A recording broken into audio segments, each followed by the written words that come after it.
Today our speakers are Nitya and Sindhu Kubendran, who both work in the medical field and will share their experiences. If you have any questions, drop them in the chat. Thank you for taking your time to attend this session, and I'll let Nitya take over. I'm gonna start sharing my screen right now. And please, can everyone see that okay? Yes, it's good. It's Okay, good, great. Vidya. Yeah. Okay, great. So this is our presentation. We'll give a presentation and then we'll take Q&As after, so make sure to ask them if you have them. And we're going to talk about public health, medicine, and engineering because those are the fields that we're familiar with. So to get started, I'm Sindhu. In terms of my background, briefly, I have a bachelor's in science and environmental engineering from Berkeley. I have an MPhD department, and I just graduated from George Washington with my MD. So I have experience in all these different fields, and I'll be able to talk about that. Hi, my name is Nitya Kubendran. I graduated from USC in 2014. 1 second. Click on this. Yeah. There we go. So I studied biomedical engineering, and after graduating from that, I started working. Well, I now work in the engineering field as a clinical engineer. I also minored in East Asian languages and culture as well. I was there, which I'll talk about a little bit more. So I'm going to start talking about my experiences first. So in terms of the path to become an engineer, starting with high school, as far as classes go, I did the IB program, which not every high school has, but it's very similar to taking APs, meaning that I took lots of bio, chem, physics, math classes up to calculus, etc.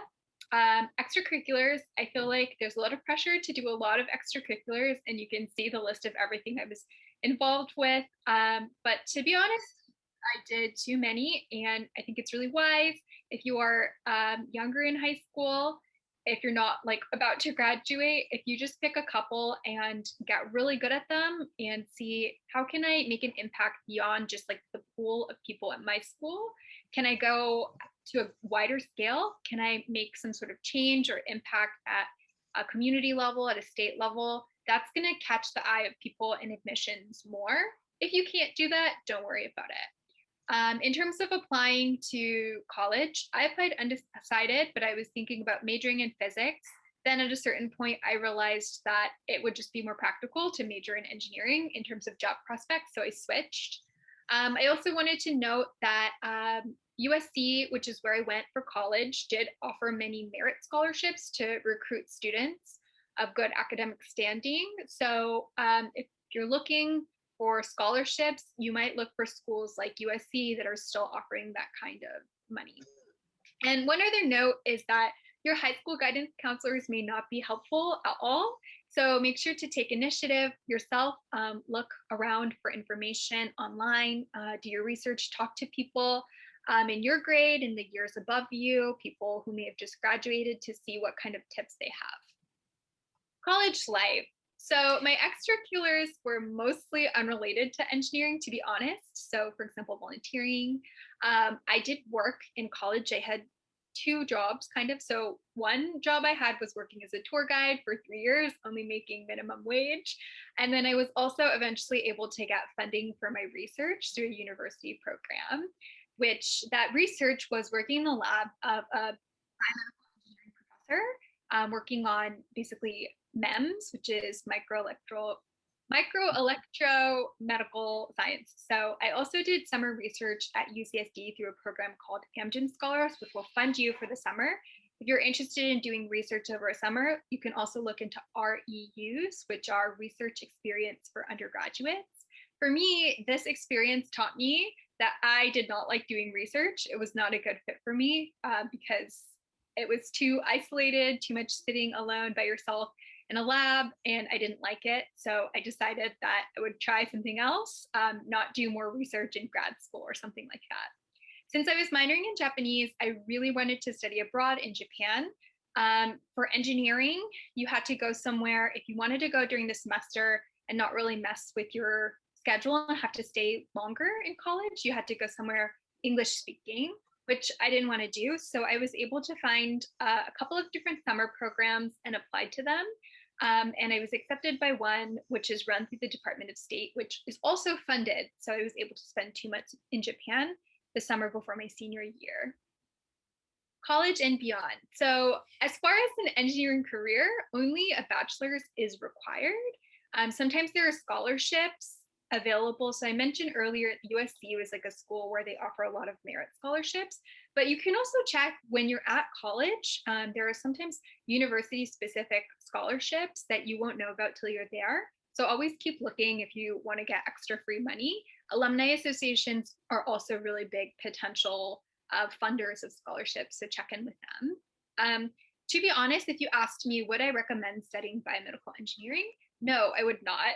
If you want to study engineering, I would highly recommend something like mechanical or electrical engineering. These majors are broader and they're a little more technical. So you end up having more career options and you could still go into a healthcare related field background. Many of my classmates did do masters, but I do feel like a lot of that was coming from a place of feeling like it would be better to get a master's to be more hireable, which may or may not end up being helpful. So I just tried to get a job. It worked out for me, and I haven't ended up going to grad school since. So I think the big question I wondered about the most in high school and college is how do you actually get a job?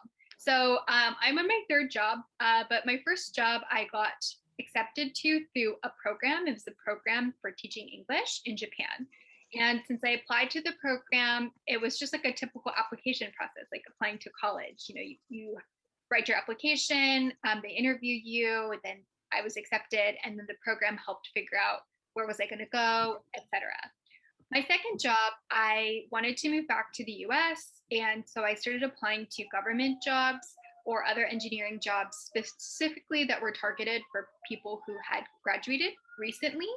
And I was able to get a position working as a civilian for the Army as a systems engineer on Humvee ambulances.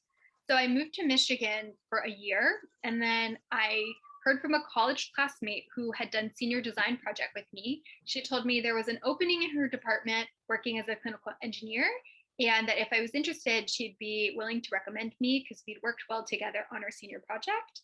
And that took about a year, honestly, since she first contacted me to getting hired, but it turned into the job I'm in today. My recommendations for getting a job. So I think when I was in college, to be honest, I may have spent a little too much time focusing on grades and going to class, which is very important, yes. But sometimes I would say, well, I can't go to this job fair or to this company presentation because I have class.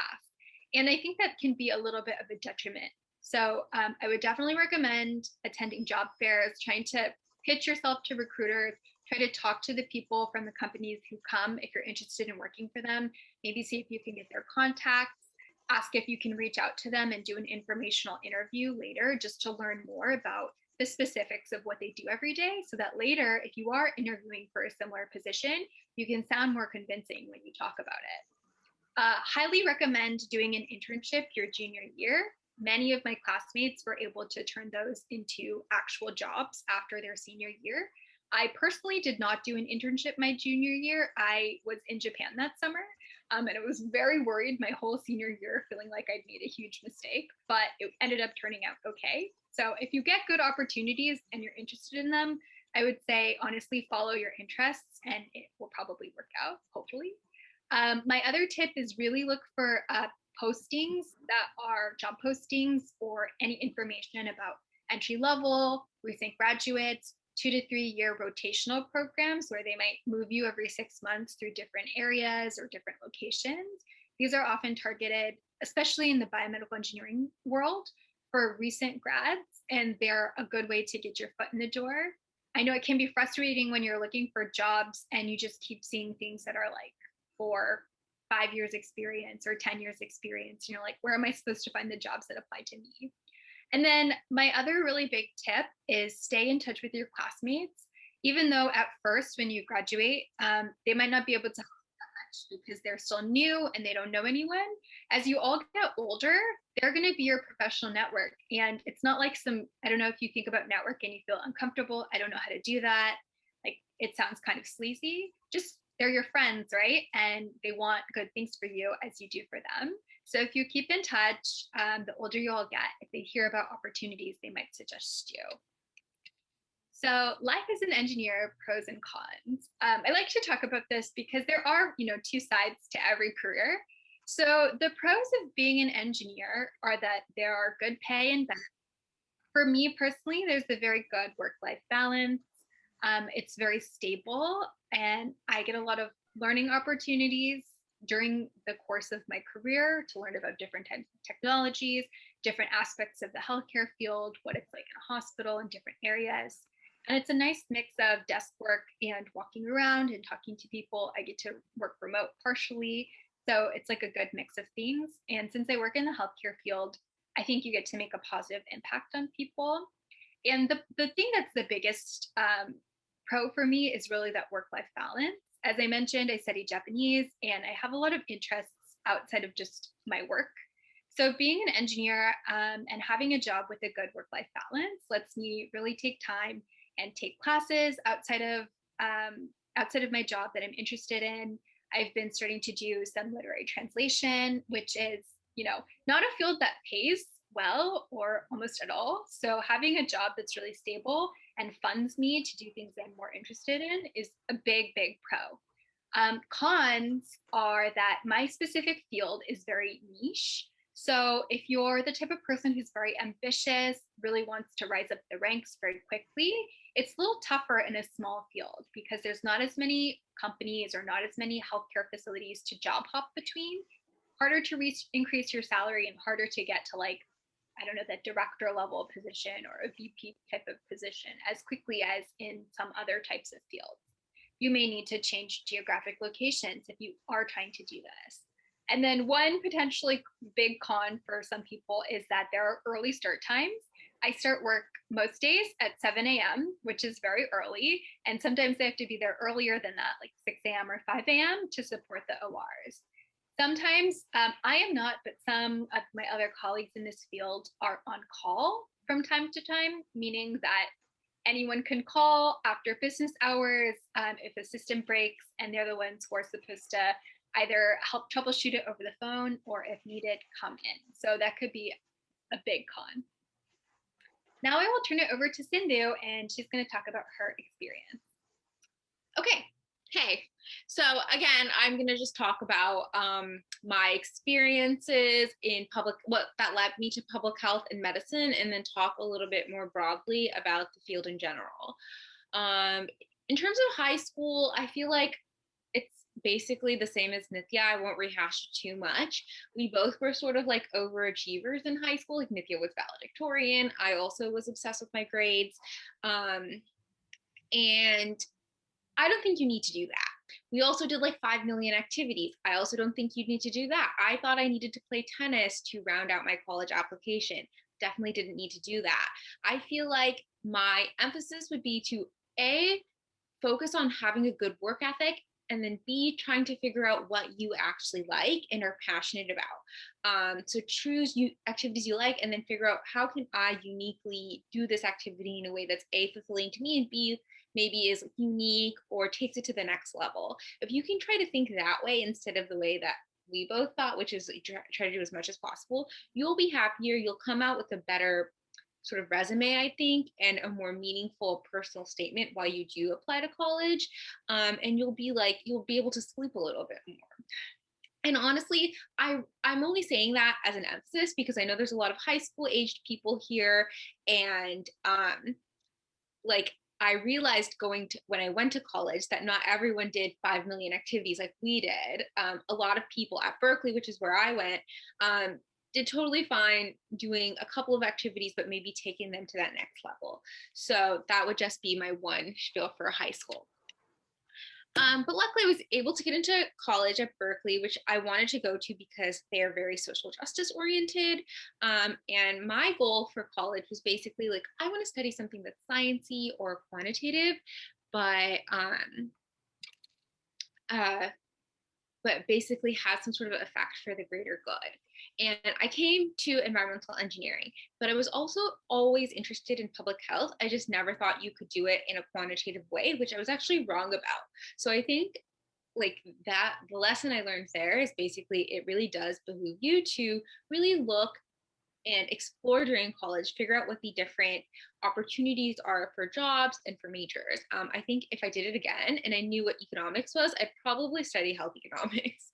In college, I basically did the same type of stuff. I did environmental science research, some internships with an environmental consulting firm, but I also did some stuff for fun. Like I was part of a health education club and actually ended up coordinating that club. It didn't really make sense for like my future career in engineering that I thought I was going to have, but I think it actually ended up helping me in the end because it turns out that I actually pursued a career in public health longer term. So definitely I think college is the time for exploration. So if you feel like you don't know what you want to do, and I guess this is coming from me who had a very non-traditional career path, I encourage you to pursue it. Okay, so after college, my first job after college was working in the BP oil spill, if you guys remember that. And we worked alongside public health professionals. And I realized I was much more interested in the public health work than I was in my own work. So I transitioned to that. I started working at a community clinic to sort of solidify my interest in the field. And I was doing program management, and then I got my MPH. So I'm going to talk a little bit about master's in public health, because I think going prior to really knowing what it was, I kind of just thought you had to work at like a nonprofit in the community. You would never make that much money, and it could be unstable because they're working on grants. I just have a very good understanding of the field. So I'm just going to talk a little bit about it. So you don't actually have to have an MPH, although it's often wanted and it is helpful. An MPH is a master's in public health degree. It's typically 1 to 2 years. Mine was 1. I went to Dartmouth, and you can focus on a variety of things while you get the degree. So I've always been interested in quantitative, like anything quantitative, but also like in efficiency. So like, how do we make our healthcare system more efficient? How do we stop people from doing procedures or giving interventions unnecessarily? And then how do we make sure that people who do need it get the right amount of care? So those are sort of my interests. But you know, and my program was uniquely suited to thinking about those interests because there was a lot of scholars there who talk about that stuff. But you can also focus on global health or maternal and child health. You can do more business-oriented healthcare administration type of things. So it's definitely, if you're interested, you should look at the people who work at that program or the scholars who are there and think about, oh, what do they look at? What do they research? And can I, like, would I want them to be my mentor? And if you can find a couple of people who you could point out and be like, I want to work with them, then it's probably a good program, and you know who you can reach out with when you're there. In terms of the types of jobs you can get as an MPH, so I, again, originally thought you pretty much were relegated to working in community health or nonprofits, but you can also work in hospitals or healthcare administration, which is what I was doing. A lot of my classmates ended up being consultants. One of my classmates was able to get a job in pharma. He literally lives in Switzerland working for Genentech. People did health policy, people did clinical research, and then a lot of people also ultimately went on to get further careers in a more direct health profession. So I worked at a think tank doing health policy research. We would do research projects and then basically have meetings or conferences to talk about changes that we needed to see. It was a very cool job, very theoretical though. So then I started doing internal consulting at a hospital where we would actually help manage changes in the hospital, which I liked, but I realized we were working with doctors and I would rather be the doctor. And in terms of pros and cons of public health, I think it's a wonderful field. I'm happy to answer more specific questions about it. For me, though, like I was working in a clinical environment and I wanted to help patients, and I wanted to kind of be that person doing the change and interacting with the patients and seeing how they like the change. So like that would be actual clinician. So that's why I went to medical school. So in terms of what do you need to do to get into medical school? So you basically need the required classes, the MCAT, and extracurriculars. So the required classes were chem, bio, physics, math, English. Some schools require psych, some require like statistics or genetics. You have to look, but if you look on your college's website, I'm sure they'll have something. Most of the time, you have to do chem, bio, physics, math, and English. I did not have to take psych. I will say it's really great to take Spanish. I mean, there's a lot of only Spanish speakers out there, and it really hurts your care to not be able to communicate with them. So I wish I took it, but I never did. Also, I thought I was going to be an engineer. And then it is important to note that I don't believe that grades are everything, but it is important for medical school to have good grades. Like, it really helps you in terms of getting in, which can be a competitive process. So my GPA was like a 3.5 ultimately, which is great for engineering. But I was told like, oh, it's very iffy for medical school. And I was like, okay, but like I took a bunch of advanced level physics classes. It doesn't matter. So that was just me. So I really wanted to do well in the MCAT. And I used these Berkeley review books to study out of it. And the first time I thought I studied, but I got a very it was a good score, it was fine, but it was not great. So then I actually ended up retaking it, which is my point. Like, if you need to retake it, it's worth it. I literally would come home, I was working full time and study until 3 a.m. every day. So it was miserable, but then I was able to get a very good score, like in the 99th percentile. And I think that evened it out so that like my GPA and my MCAT score kind of evened out. So I think that was helpful for me.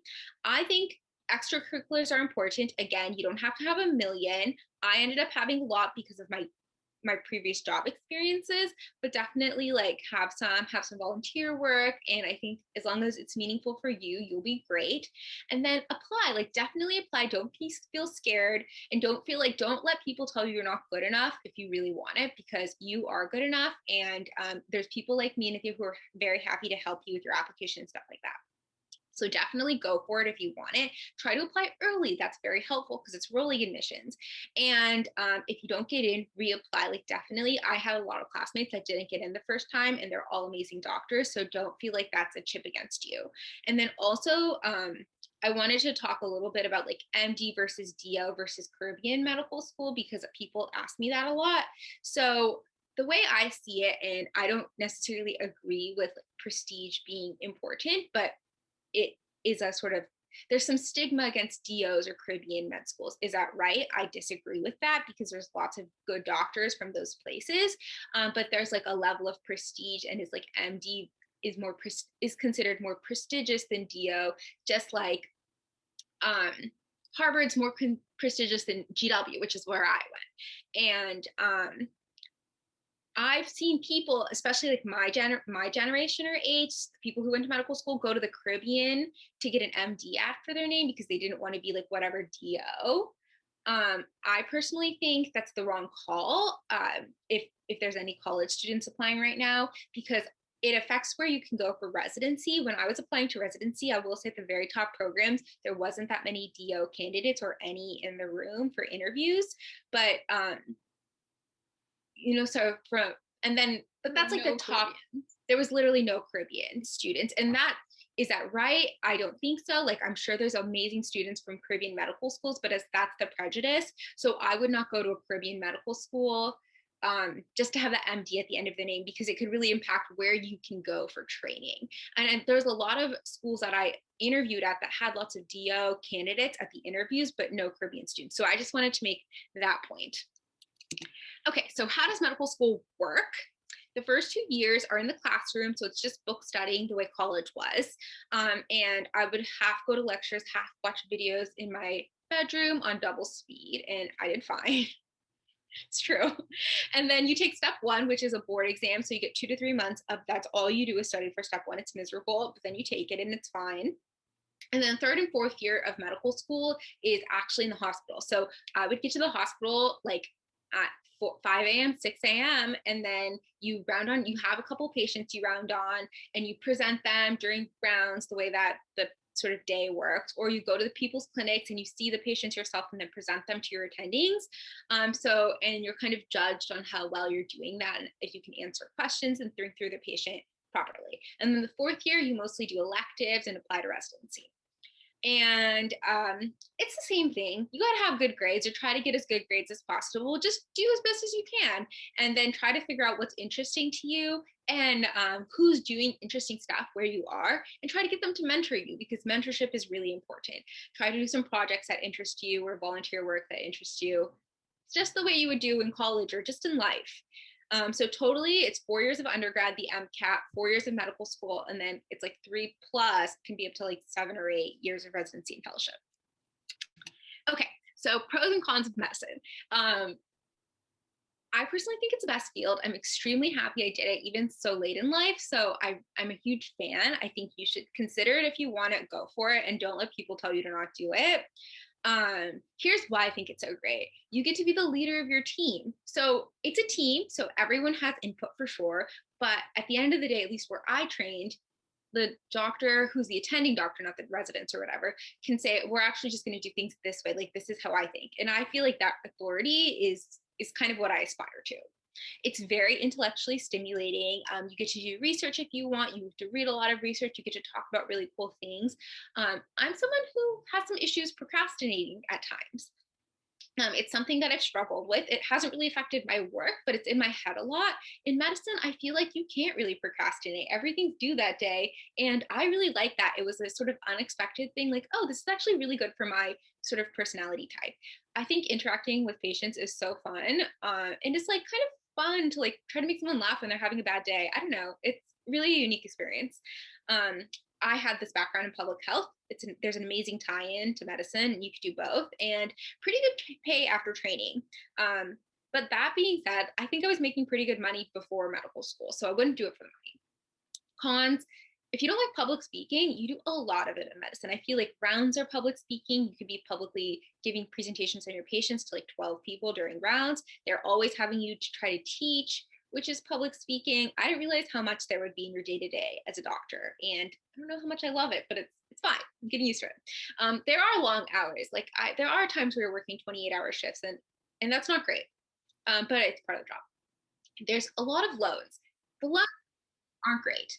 And then there are scholarships available, but I think a lot of schools are moving to sort of like a merit and need-based scholarship. And I was making enough money where I didn't actually get any loans.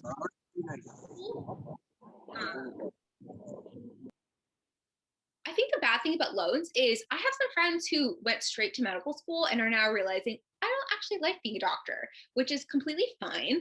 And if they don't have loans, it's really fine. They can jump fields to like a less paying job or take a sabbatical, and it's totally okay.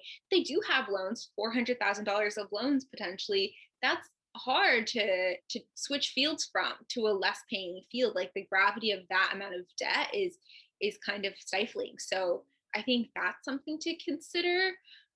The other thing is, like, say you decide, oh, I love cardiology, and you work so hard and you become a cardiologist, and then 10 years later you're like, I'm really interested in surgery or something. I don't know. You'd have to do another residency to move fields. However, like a physician assistant or an NP can kind of move fields a little bit more easily. So that's something to consider if you're someone who wants to try a little bit of a lot of things. Definitely, I mean, everyone who's doing medicine should also look into PA and NP, because I feel like there's a lot of overlap, and there's a lot of pros to being a sort of PA or NP. And I think someone else, Livia, is going to talk about that in a different session. I will say there's poor work-life balance, especially for things like pregnancy. And a lot of my co-classmates are getting pregnant now. At Cedars, when I was working as an internal consultant, if you got pregnant, you would get 5 months of pregnancy leave, which is amazing. I mean, it's not amazing, it's pretty good. Pretty good for the United States. And in residency, you get 4 weeks. And I think that's rough. And then I think there's a lot of burnout in medicine, like that must be mentioned. I think people feel like a cog in the wheel. You're dealing with insurance companies, you're dealing with being worried about being sued. And so those things really take a toll on people. I haven't experienced that really. Like, I just love medicine right now, but I'll talk to me in like 4 years.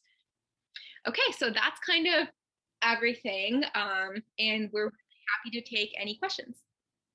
Yeah, and we're not like standing on formality. We're pretty open about anything. So feel free to ask any questions that you have. So I think Amit is gonna be our moderator. Yeah. And questions for us. Kausalya, can you please let me turn on my video?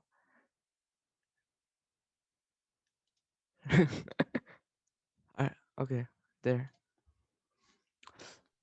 Okay. Did you So get it? first question. Go ahead. Hmm? Go ahead. Sorry. Okay.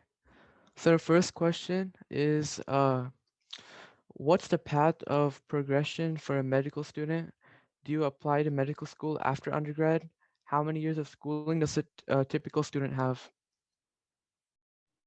Yeah, so you definitely can apply to medical school after undergrad. I had a lot of classmates who did that and just went straight through. A lot of people take time off. I obviously took a lot of time off because I kind of had a non-traditional path.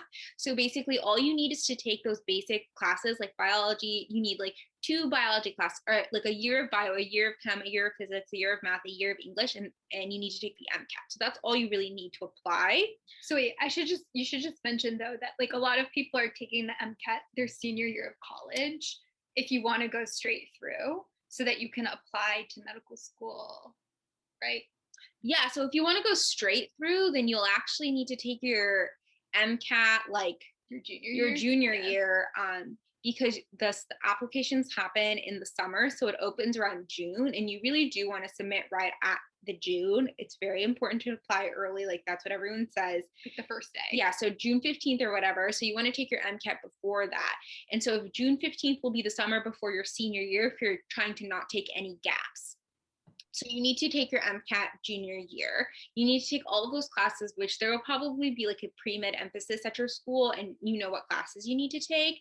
You don't need to major in bio. I encourage you to major in whatever floats your boat. I would also say I was a biomedical engineering student. A lot of my classmates from my major went on to medical school, and I don't know why they bothered studying engineering. It just made it harder for them. They had to take all these engineering classes, their GPAs were lower. I mean, I think you could do something easier for sure. Yeah. And then, like I said, it's 4 years of undergrad or however many years. You just need undergrad, 4 years of medical school, and then residency. Okay, second question is, how was medical school matching process? How much time does it take to get matched? Okay, so yeah, the matching process is how you apply to residency. So during your 4th year of medical school, you decide, oh, I'm doing internal medicine, or you could decide, oh, I want to be a surgeon, oh, I want to be an ophthalmologist, I want to be an OB/GYN, and then you apply into that field. So basically, the first thing you do is you submit applications. It's the same application to all of these schools you are interested in going to, and then there's you do that around October of your 4th year, and then in like late October schools start to send you interview invites. So we did it on Zoom, but it used to be in person.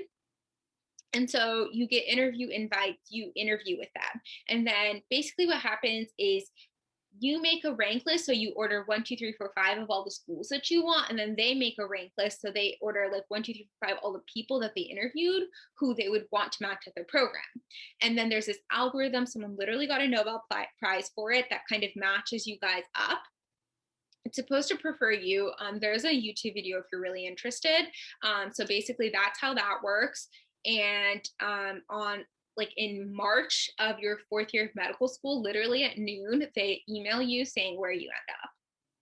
So the time it takes to get matched, I mean, it all happens for you. If you start applying in your 4th year October, then you'll be matched on that March date in your 4th year. So maybe you should also mention with matching, like the place you match to, like that's where you're going. You don't really have a choice of being like, actually, I don't want to go there. And it is contractually obliged. And then also, do you want to talk about not matching? Oh yeah. Okay. So yeah. So there's this very scary prospect of not matching. It's I think worrisome, especially if you're trying to apply to a very competitive specialty. Some people always don't match, even though they're amazing. Then you go through the secondary process called the SOAP. So you basically have like mini interviews with a bunch of people trying to figure out, oh, like, will you take me? Will you take me? You may have to switch specialties. It's very chaotic, but a lot of people find a spot. Like if they're like, oh, I just want to go to be a resident next year. I'll do any specialty, then they can do that. You can match into a preliminary year, which is just a year. It's almost like a trial year, or you can take a year off and reapply. Yeah. Okay. And then the third question is there any auto admit program to medical school from undergrad school? like 7-year program? Yeah. So I can talk about that, and then I'm seeing other questions in the chat that are also related. They're also like direct programs. Yeah, so you can apply to certain medical school programs from high school. I actually have two of my good friends did that. One to Drexel's program and one to USC's program, which I think may not exist anymore. GW also has a program, so you can apply. The Drexel one is actually 7 years, so you end up taking a year off of the traditional things, and I think that those are great options. If you're really if sure. if you're sure, but like my friend did USC's direct program and she is now quitting pediatrics. So like, she wasn't sure, and that kind of sucks because she paid all that money to go be a doctor. So I think if you want to, just make sure you have a lot of experience doing healthcare related things, but you don't have to be like the most amazing student to get in. If you're really interested and you know medicine for sure, totally apply to those programs. Yeah. And then I think it's just like it depends on the program, whether you have to study bio or not. And then it's just 4 years of medical school, which is it's just, you're put with everyone else.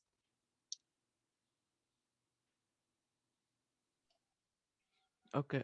And then next question is, could you please tell us about direct medical program?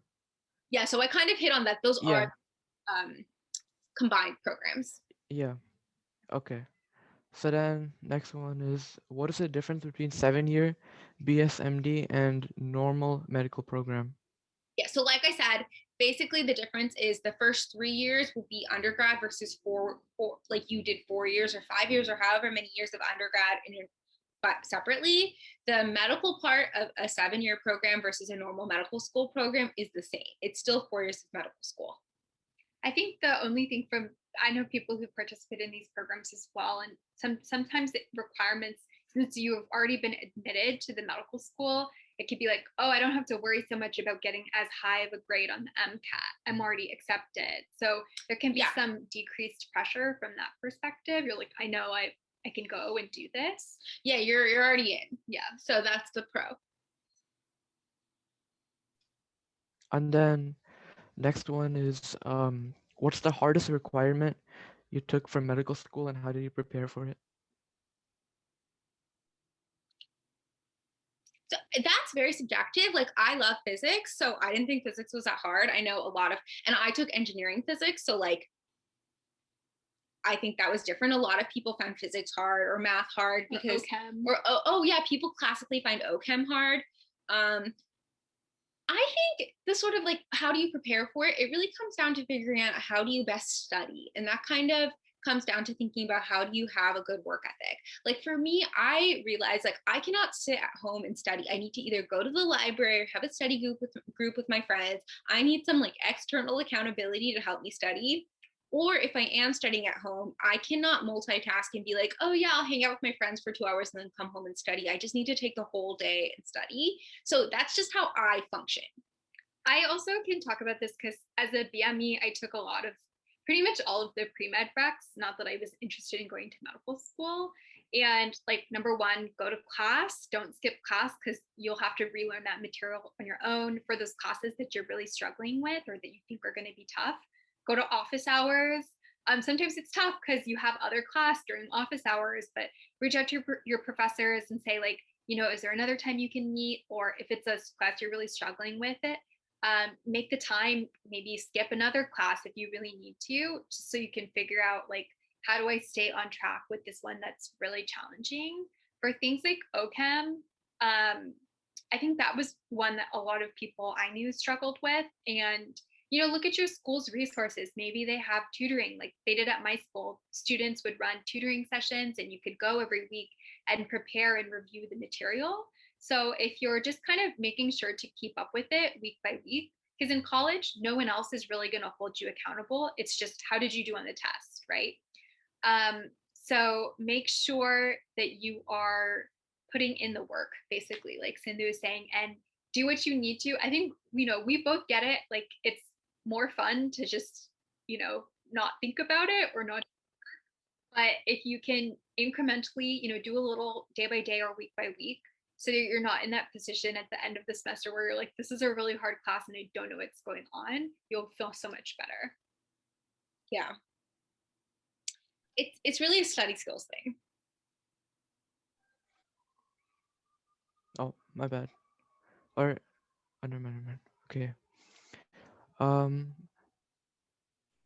a lot of college graduates take a break to prepare for MCAT. Was it difficult for you preparing for MCAT?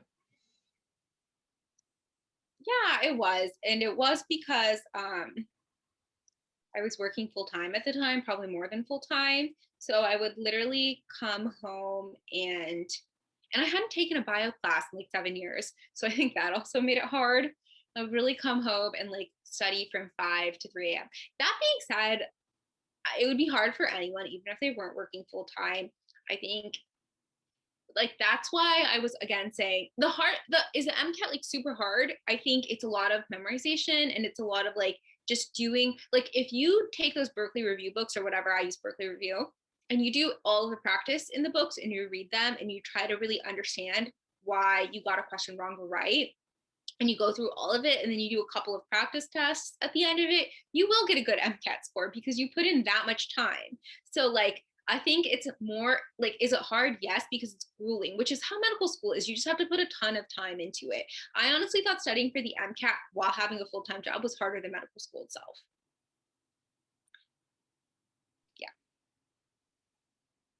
Yeah. Does a C on a transcript uh um is a C on a transcript looked down upon in by med school? So it's not ideal, but lots of my classmates had C's on their transcripts. Especially in things like OChem. Yeah, I forgot about OChem. Just wipe it from your memory. Because you never use it again. So like that's the thing. Like as people who are doctors, they also probably didn't do great on on their OChem, whatever. Like, so yeah, it's not great to have a C, but also will it stop you from being a doctor? I don't think so, because I know lots of people who got C's on OChem and went to amazing medical schools and are amazing doctors now. I think it is good to try to get good grades though. If you don't do well your first semester, try to have that upward trend that they talk about and try to do well in your last 2 years. And definitely try to figure out how to study and get consistently good grades. So figure out what works for you, because everyone has different approaches and different things. And if you feel like things aren't working for you, you have to like try other things, even if it's uncomfortable, like just putting yourself in the library for like 6 hours just so you can focus and not get distracted. It's like, do you want to do that? No. Sometimes do you have to? Maybe, for depending on your personality type. I found that getting out of the house really helped me study more. Yeah, so me too. But yeah, so I think figuring out what works best for you in terms of focusing for long periods of time is very helpful for medical school. Oh, quick plug for a website that I use all the time. It's called FocusMate. It basically allows you to book. It sounds weird because you're basically booking like an hour session with a random person, and you both turn your cameras on and you say, "Hi, I'm Nithya. I'm studying for exam and I'm trying to get through 2 questions." And they'll say, "Hi, I'm working on something else." And then you just have your cameras on and you work for 50 minutes. And then at the end, you check in and you say, "Oh, how did it go?"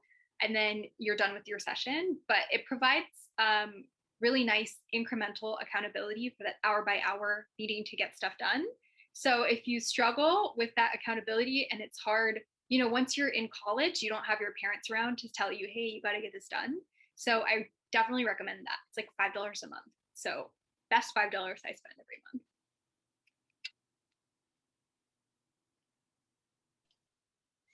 Okay. If a person is taking a pre-med course and doesn't score well on MCAT, what is the alternative course or alternative career they can take?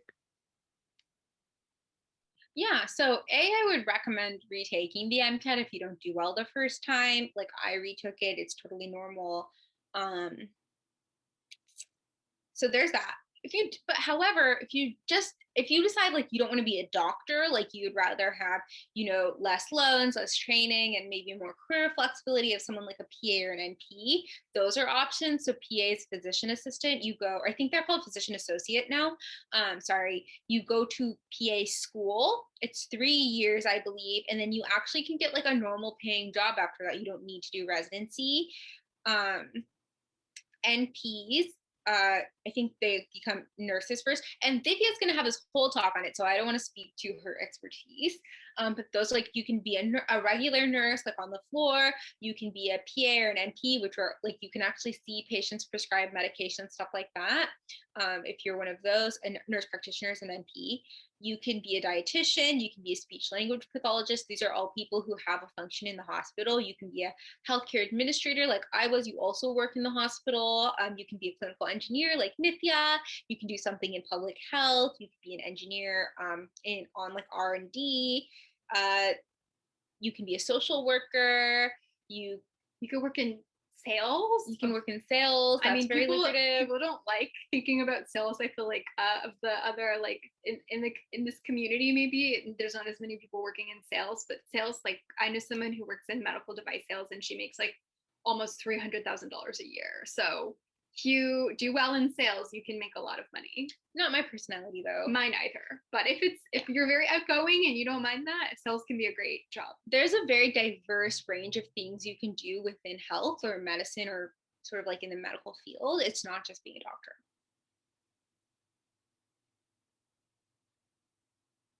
All right. Myth? Oh yeah, my bad. What are the different specialties that are available? Do they all take 3 years to complete? So I'm assuming this is like medical specialties, so residencies. So the main ones are you're going to do medicine, you can do surgery, you can do. Wait, explain what medicine is. Sorry, yes, okay. So I'm doing internal medicine. So basically, internal medicine treats adults, and it's like looking sort of into their more in depth into their procedures. There's also family medicine. So you're basically family medicine is you're probably going to be someone's primary care doctor, but you can treat adults and children. You can even do some sort of like OB sort of pregnancy related thing. So it's family medicine is very broad, but it doesn't go deep. Internal medicine just treats adults, but it goes very deep into the pathophysiology. And if you do internal medicine, that's when you can specialize in things like cardiology, hemonc, endocrine, whatever. You can also do pediatrics. Pediatrics only sees kids, but it goes very deep. And through pediatrics, you can specialize in cardiology, hemonc, endocrine, or whatever. Family medicine doesn't typically really specialize in things because they don't go deep. You can also do OBGYN, so that's women's health. You can do both the women's health side of the things and the obstetrics, which is actually surgical. So it's like C-sections, delivering babies, stuff like that. It's very cool. You can do actual like surgery, which is general surgery. Then there's direct surgical subspecialties that you can apply to after medical school. Surgery residencies are 5 to 7 years. So I think OBGYN is 4, peds is 3, internal medicine is 3, but people often do fellowships afterwards to make it more like 6. What else is there? There's anesthesia, which I think is 4. There's psychiatry. Radiology. There's radiology. ER. There's the emergency docs. There's a lot of different specialties. There's radiation oncology. And when you go to medical school, you can get a sense of what the different specialties are. You rotate through them, all the main ones in your 3rd year of medical school, and kind of get a sense of what you're interested in that way. I think you could also think about like all of these different specialties have different, like, they have different pay grades, they have different lifestyles. So depending on what your goals are and what you like, but also maybe what you envision for yourself as a career, that can be things that you think about if you go to medical school. Like there are some specialties where you have a really nice, like almost normal day job type like thing. Dermatology. Yeah. But it's very competitive. All those nice lifestyle ones are very competitive. Just saying. Yeah. Can you tell us about Caribbean med schools? How about going to India to do med school? Are there any differences? And what are the disadvantages and advantages? So I would say if you're not from India, I don't see like okay, if you cannot get into a DO program, go for Caribbean or go for India or whatever. I don't know the difference. It seems like Caribbean med students have pathways into certain hospitals where they tend to match out a lot. I don't know as much about people going to India than coming back here because I honestly don't know anyone who did that. I don't think that like going to the Caribbean is like a death sentence in terms of having a career that you want. I know lots of people who went to Caribbean medical schools from my high school and are doing great, who are cardiologists or who are critical care docs at like respected institutions. I would just say like personally, like I said earlier, I think I would consider DO over the Caribbean because DO students actually like I interviewed for residency with DO students. So that means that Can the you same explain what a DO is versus an MD? Oh yeah, so sorry. So there's MD schools, that's the original medical schools are in the MD, and then there's DO schools. DO schools tend to be newer. You're also a full doctor. You can do everything an MD can do. The only thing that's different is that you learn how to do this thing called osteopathic manipulation, which is like kind of like chiropractic. I don't want to say it's like chiropractic because I feel like that's not true, but it looks like it in a way, but I think they know more. I don't know it. So I don't know what it is. And you get a different degree. And you have DO at the end of your name instead of MD. So those are the differences. That's literally it. And then how it affects you practically is that I just think it's considered like a less prestigious medical school. So like when I interviewed at like the top internal medicine residency programs, there were no DO. But then when I was getting it to like the good ones, but not like the very top 10 ones, then there were DOs. So it's just like, it's normal. You can do anything you can do with an MD with a DO. And Caribbean too, I just think it's harder because you're considered a foreign medical grad and it's just like less prestigious than a DO. So I feel like schools are also, or residency programs are not prioritizing you if you're a foreign medical grad. They're looking at the people who are graduating from US medical schools, MD and DO first. And then they're saying, okay, if out of the spots we have left, is there anyone from these other schools? Yeah. So it just, I mean, as Cindy is saying, it's not impossible, but you might be in a situation where you're just like really nervous the whole time about how it's going to work out, and it may or may not work out the way you're expecting. So you just have to, I mean, yeah, like I applied to, what was it, like 40 residency programs, which my PD, like my program director was like, why are you doing that? You're like wasting people's time. But I was nervous. So I applied to 40. My friend who went to Ross, which is a Caribbean medical school, literally applied to all of them. Like every single, like literally all of them. So I think that can just tell you like what the stats are. And I think, so yeah, that's the difference. And the only difference between MD and DO is the sort of osteopathic manipulation that they learn and the sort of perceived prestige differences. Does community college look bad for med school? But I mean, no, in the sense that I think that like you can definitely get into medical school if you went to community college. I do not know how it looks on your transcript. What do you mean on your transcript? Like I think you might mention that you went to community college and maybe they'd be like, but like I know tons of people who went to community college for various reasons that went to medical school. So you could definitely do it and your GPA might be better. Less loans. And less loans.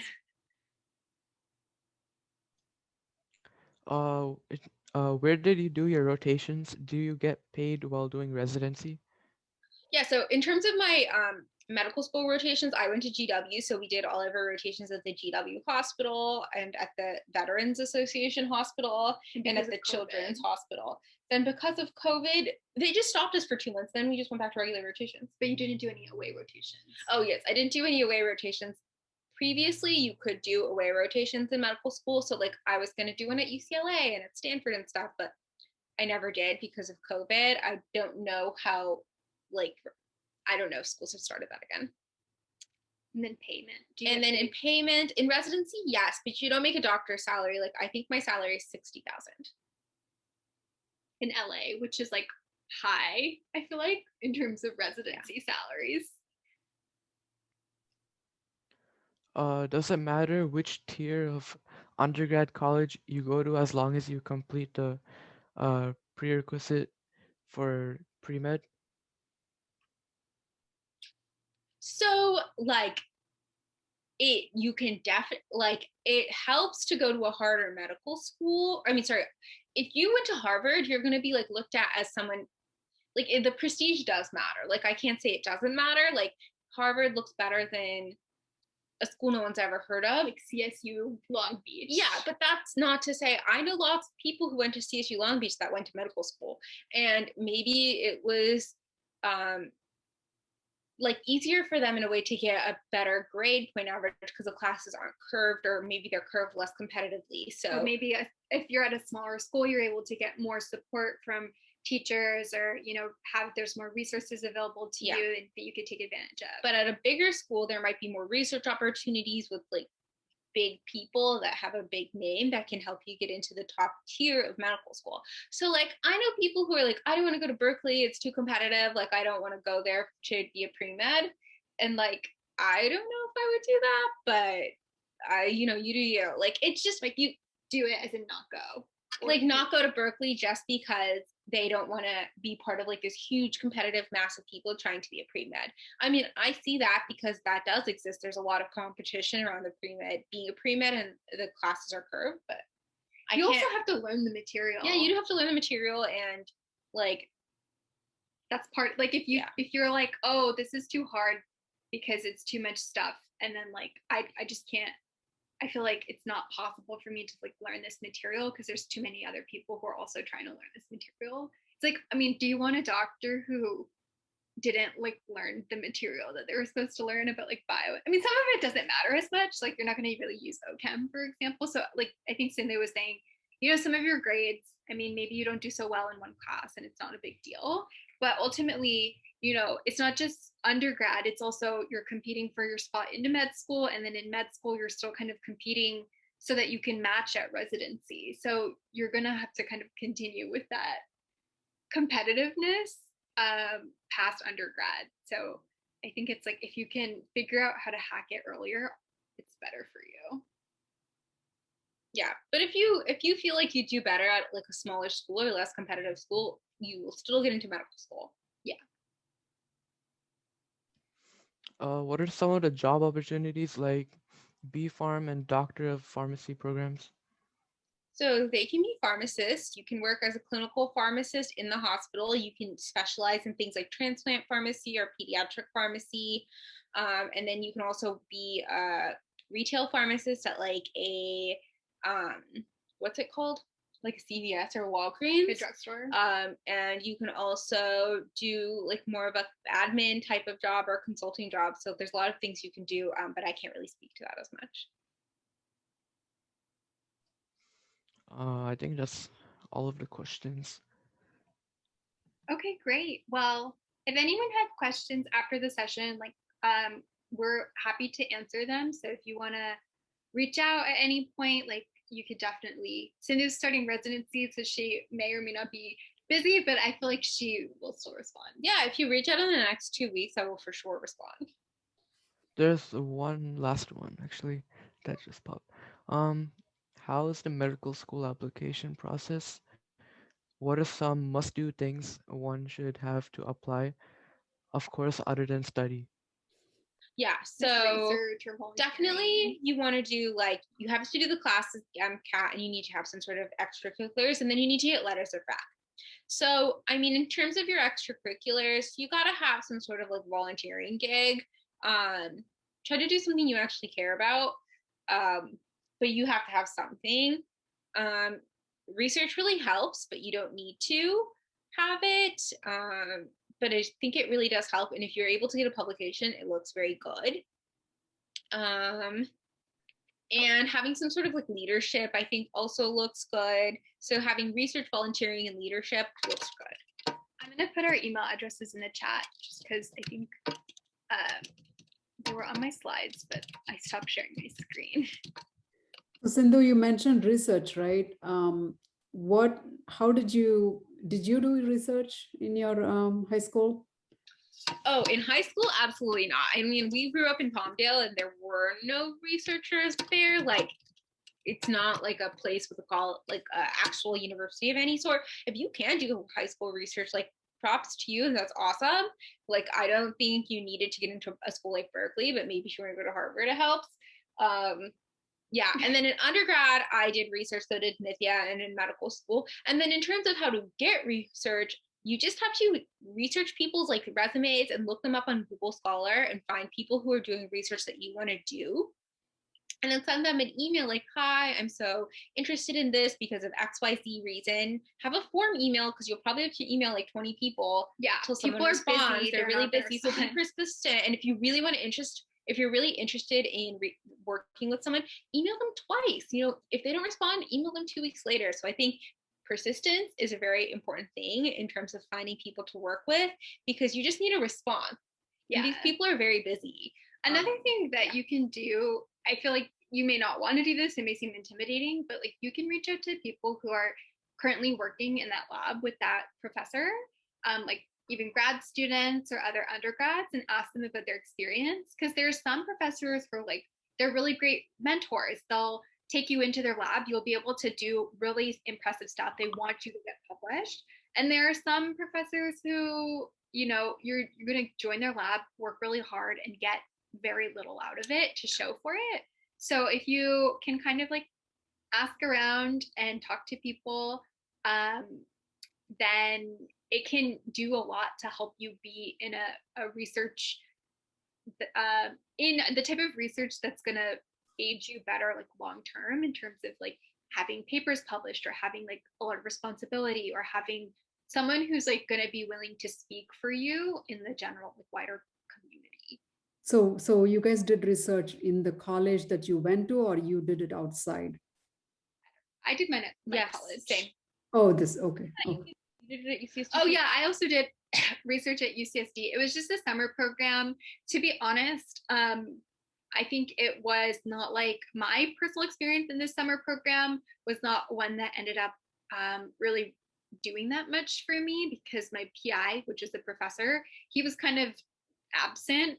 It was summer, he was not there, he was not really looking in. Our grad students were also gone for the summer. So like, but there were other people in the program with me who were getting amazing research over this summer, because they were working off of relationships that they already had. Like some of the students went to UCSD already and they were just continuing summer research and getting funding for it. And there were some people who just managed to find people, grad students or professors, who are incredible mentors, and who, even if they didn't accomplish that much in like 8 weeks of research, they had a relationship that they could benefit from going forward. Awesome. We have 2 more questions. Team Ivy or not for undergrad degree if one's planning for grad or med school? So personally, like neither of us went to Ivy League schools, and I think we both like that we didn't go to Ivy League. Actually, schools. I went to an Ivy League. Well, for undergrad, yeah, for undergrad. But that being said, as Cindy was saying earlier, it definitely has prestige, and it opens doors. And there are like, because the Ivy Leagues are so prestigious already, like the kinds of professors who they're able to recruit to those schools are like often amazing professors who are leaders in their field. So that might mean that there are opportunities to work with people who are like at the top of their field as undergrads, or to build connections to people who might help you. So there's definitely pros and cons. But I can't really speak to the actual experience of being in an Ivy League. And then Cindy could talk about it more in terms of. I feel like there's tons of great professors at like USC or Berkeley, or like if you're from the East Coast, like there's a ton of people from my medical school who went to what's the school in Maryland, College Park. So if you go to like or UVA or like other like University of Michigan, so like you don't have to go, or like University of Washington, like there's all these great schools that aren't Ivies that are still really good schools and are recognized as such. So don't worry about that.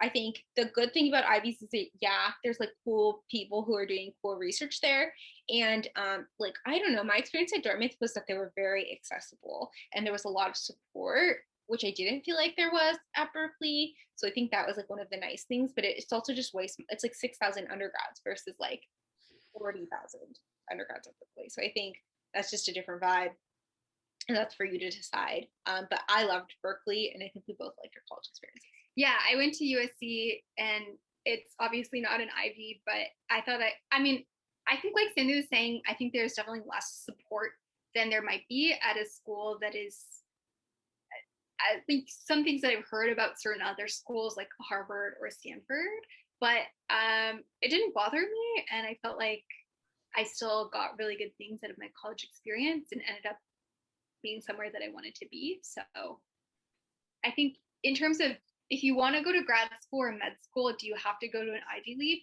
Absolutely not. Is it something you could consider doing? Yeah, but you have to, I would say, like, look into what are you trying to get out of it? Like, what is your ideal? What are you thinking that you'll achieve from going to an Ivy League? And then talk to people who've actually done that and see if they're doing what you're hoping to do. If a high school student did not decide on a career in medicine, is biomedical engineering a good choice in an undergraduate? What are all the careers in biomedical engineering? So if you're not decided about medicine, but you're considering it, I mean, so yeah, biomedical engineering is like potentially a good compromise between doing, because you end up doing pretty much all of the pre-med recs, but then you have an engineering degree. So if you decide not to go to medical school, you can become an engineer. So if you're really on the fence between the two, yeah, I mean, why not? But I guess the hesitation for me comes in because if you really want to just go to medical school and that's like your actual desire, I would say don't do engineering. It's going to just make your life hell. Like it's going to be way easier if you don't have all of these tough engineering classes on top of all of your other like hard prereqs or your other types of classes. And if you are not super interested in being a doctor, but you like engineering, I also would not recommend biomedical engineering as your major. I think if you do something like mechanical engineering or electrical engineering, and then go into the field, say, oh, I want to go work in research and development for a medical device manufacturer, you can still do that. Your degree does not have to say biomedical. And in fact, they often prefer it to not say biomedical engineering. In terms of what are the careers after biomedical engineering, so my field, clinical engineering, is where you work at a hospital and you manage and maintain medical devices. So when you think about a hospital, there's a ton of different kinds of medical equipment. So there's like IV pumps, then there's like the surgical robots in the ORs, and there's ultrasounds, and there's CT scanners and MRIs, and there's a million different kinds of things. Like in my hospital, there's like 30,000 pieces of medical equipment plus. So we're helping to manage it. If it breaks, I don't go fix it, but people in my department can. Then managing records, doing projects. So if they want something new, what do we need to do to get it into the hospital? Those kinds of things. But a lot of people who study biomedical engineering don't do that because it's a small field. You could go and work for a medical device manufacturer like Medtronic or Abbott or St. Jude, or like there's a bunch of different companies who are making medical devices. And you could try to get into, if you like the idea of helping to design medical devices, you could try to get into working in research and development. If you're not as technical or you're just not as interested in that, you could do something like marketing for a medical device manufacturer or sales, where you need to know the technical things and understand them so you could speak about them well, but it's a little less like you alone in your technical niche and more communication with other people and working with teams and stuff. So those are the two most like closely related kinds of fields to biomedical engineering in my personal opinion. But if you are like, none of these interest me, or I'm not able to get a job in this field, ultimately a BME degree is very similar to a systems engineering degree. So you can work as a systems engineer. Like when I say systems engineer, I mean like industrial and systems engineer, not like a computer systems engineer. So, you're very good at thinking about all of the things that are coming together and how do they work? What do we need to consider? So you could transition away from the biomedical engineering specific field and try to go work in some kind of engineering capacity. So actually, when I was a senior and I was trying to go to job fairs and stuff, I got a job offer that I was very much considering to work for an aerospace engineering company, because that recruiter was like, honestly, you have an engineering degree, it's good enough. Like, it's close enough. So but if you're going to go that route, I would honestly recommend just studying mechanical or electrical in the first place, make it easier on yourself. Anyway, let's move on to the next question. Is it mandatory to do residency in a rural place? No, there is a program, I forget what it's called. I think it's like National Health something Corps. You can basically do residency, and then I think you have to work after that for a bit, like maybe 4 years afterwards. They pay for your medical school loans. I can't actually give you all the details on it. Obviously didn't do it, but I'm doing residency in San Diego. I like interviewed in New York City, like in Los Angeles. Like, you can do residency anywhere. So that's the cool thing.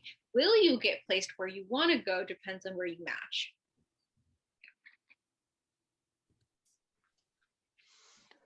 Is the syllabus very difficult? Is it more difficult in Ivy schools compared to other college programs? So I can't really speak to that because I didn't do undergrad at an Ivy, but I don't think that people who went to like Ivy League schools, when I interact with them, are like particularly more smarter than better, like other regular school people. Like, I've just never noticed that.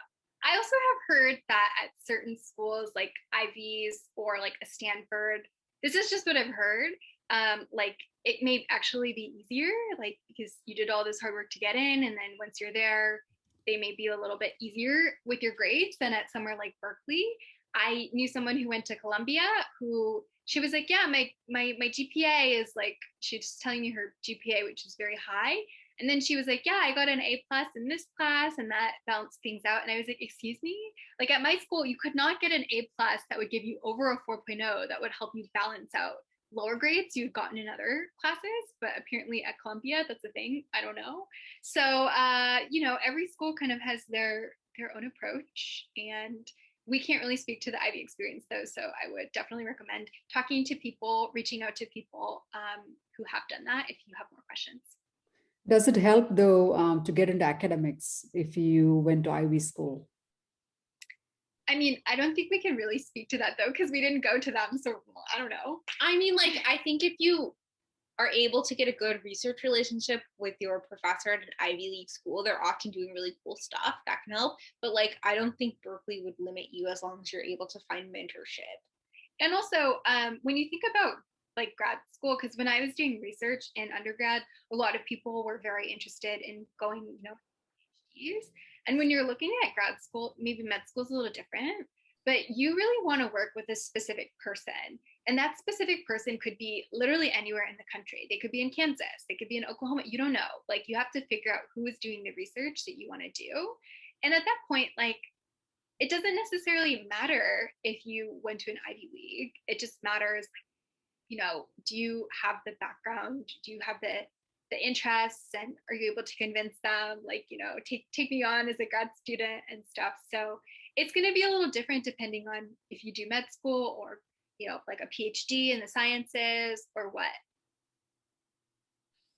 Alrighty, that's all the questions, right, Amit? Did you see any more? No more. Okay. This was great. Thank you, ladies, both of you, Nitya. And I know the Sindhu was pretty busy, and today's only day, and she's going to get into her residency program and get super busy. So thank you so much for accommodating and coming out and speaking over here. I know it was a weekday, and so thank you everyone for joining. We do have the next session on 19th. It's a Saturday, I think. We'll be sending out the registration email out so you guys can register. But thank you again, Nitya and Sindhu, and thank you, Sheetal, for bringing them on, introducing them to me. That was awesome. Thank you. you're always super helpful to me. Oh, thank Yeah, Amit, thank you. Thank you for volunteering to moderate. Did you like it? Did you get anything out of this, or you were super nervous reading out the Yeah, questions? it was good. Good. I mean, I just had to read off the questions, right? And then Yeah. start the intro. Okay. Yeah. Did you have any questions for them? Oh, no. Are you That's planning it. on becoming a physician by any chance? That's what I thought. Yeah. He has an option to become an engineer like Yeah, Nitya. engineer, I like, but like medical school, I don't know, for some reason, I don't really want to be like a doctor or anything when I grow up. Okay. All right. Well, thank you, everyone. Thank Anybody has, you, yeah, Sindhu, everybody. yeah. Thank Thank you you. all. Thank you all for your questions. Thank you. Thank you.